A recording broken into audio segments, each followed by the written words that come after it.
অন্যায়ের পর অবশেষে শেহজাদ খানের মুখোমুখি হয় দাউদ খান। শেষ মুহূর্তে ক্ষমা চাইলেও আইনের হাত থেকে আর রক্ষা পায় না সে। শুরুতেই দেখা যায় পুলিশের বিশেষ অভিযানে দাউদ খানকে গ্রেফতার করা হয়েছে। তাকে থানায় নিয়ে আসার পর তদন্ত কর্মকর্তা একে একে তার বিরুদ্ধে থাকা সব প্রমাণ তুলে ধরেন।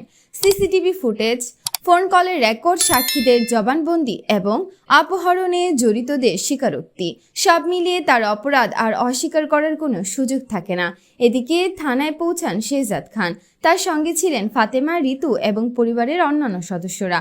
বহুদিনের শত্রুর মুখোমুখি হয়েও শেহজাদ শান্ত থাকেন, তবে তার চোখে মুখে স্পষ্ট ফুটে ওঠে দীর্ঘদিনের কষ্ট আর সত্য প্রতিষ্ঠার দৃঢ় সংকল্প। মাথা নিচু করে দাউদ খান শেহজাদের সামনে এসে বলে, আমি অনেক বড় ভুল করেছি। লোভ আর ক্ষমতার নেশায় আমি অন্ধ হয়ে গিয়েছিলাম। আমাকে একবার ক্ষমা করে দিন। আমি সব সত্য স্বীকার করছি। কিছুক্ষণ নীরব থাকার পর শেহজাদ উত্তর দেয়, তুমি শুধু আমার নয়, আমার পুরো পরিবারের ক্ষতি করেছ। একটি নিরীহ শিশুর জীবন নিয়ে খেলেছ। আমাদের শান্তি কেড়ে নিয়েছ। এত বড় অন্যায়ের বিচার অবশ্যই হওয়া উচিত। দাউদ খান আবার কাঁদতে কাঁদতে বলে, আমি আর কখনো এমন ভুল করব না। আমাকে শেষবারের মতো একটি সুযোগ দিন। এরপর দাউদ খান পুরো অপরাধ চক্রের সঙ্গে জড়িত আরও কয়েকজনের নাম প্রকাশ করে।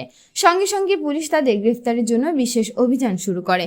কিছুক্ষণ পর আদালতের নির্দেশে দাউদ খানকে কারাগারে পাঠানোর প্রস্তুতি নেওয়া হয়।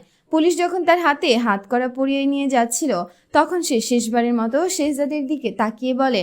ঠিক তখনই তদন্ত কর্মকর্তার ফোনে নতুন একটি তথ্য আসে। জানা যায় দাউদ খানের অপরাধ চক্রের আরও কয়েকজন সদস্য এখনও পলাতক। তাদের গ্রেফতারের জন্য নতুন অভিযান শুরু করেছে পুলিশ।